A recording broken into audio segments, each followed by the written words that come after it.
زیادہ عزت قرآن پاک نے دی ہے۔ عورت کو عزت کی نگاہ سے دیکھا کرو، تم اسی کے ذریعے دنیا میں آئے ہو۔ مرد کو عورت کے کردار کی کتنی فکر ہوتی ہے، اتنی فکر اگر اپنے کردار کی کرے تو کتنی عورتیں بد کردار کہلانے سے بچ جائیں۔ یہ سچ ہے، عورت میں درد سہنے کی عادت ہے، مگر اس کا یہ مطلب بھی نہیں کہ وہ درد دیے جانے کی مستحق ہے۔ عورت کو عزت رب نے تحفے میں دی ہے اور مرد کو کمانی پڑتی ہے۔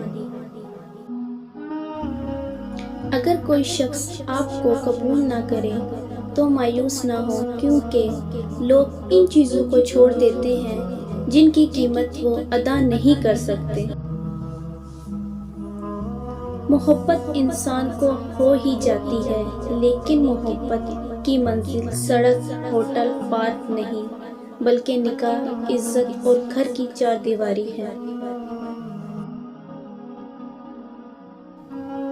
تہجد گزار لڑکی بھی اگر نامحرم کی محبت میں پڑ جائے تو برباد ہو جاتی ہے، کیونکہ نامحرم کی محبت رفتہ رفتہ انسان کو بے باک کر دیتی ہے اور بے باکی انسان کا ایمان لے اڑتی ہے۔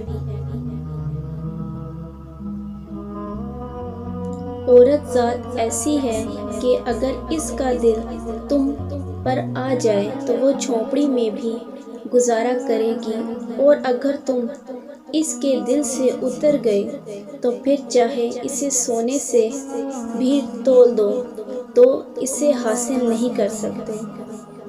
عورت کی محبت کا یہ عالم ہے کہ وہ اپنے شوہر کے ساتھ جنت کی حوریں تک برداشت نہیں کر سکتی۔ عورت کو ہمیشہ پیار والی زبان سمجھ آتی ہے۔ پیار، نرمی اور محبت سے بول کے تو دیکھو، وہ اپنا سب کچھ قربان کر دے گی۔ عورت شک کبھی نہیں کرتی، مگر وہ پوچھتی رہتی ہے، وہ بس ڈرتی ہے دوسری عورت کی شراکت سے اور محبت پوری چاہتی ہے، اور اسے مکمل مرد چاہیے ہوتا ہے، ہمیشہ اور زندگی بھر کے لیے۔ عورت میں انا نہیں ہوتی، انا مرد میں ہوتی ہے، اور جھک جاتی ہے، ڈر جاتی ہے، کبھی طلاق کے خوف سے تو کبھی مرد کے چھوڑ جانے سے۔ عورت ہر بار اپنی انا اور عزت نفس کچلتی ہے۔ عورت مرد کو اپنا سب کچھ سونپ کر صرف عزت اور وفا چاہتی ہے۔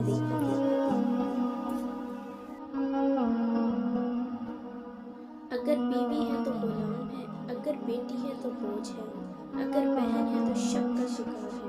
بس عورت اب ماں کے روپ میں ہی کچھ اہمیت کے حامل رہ گئی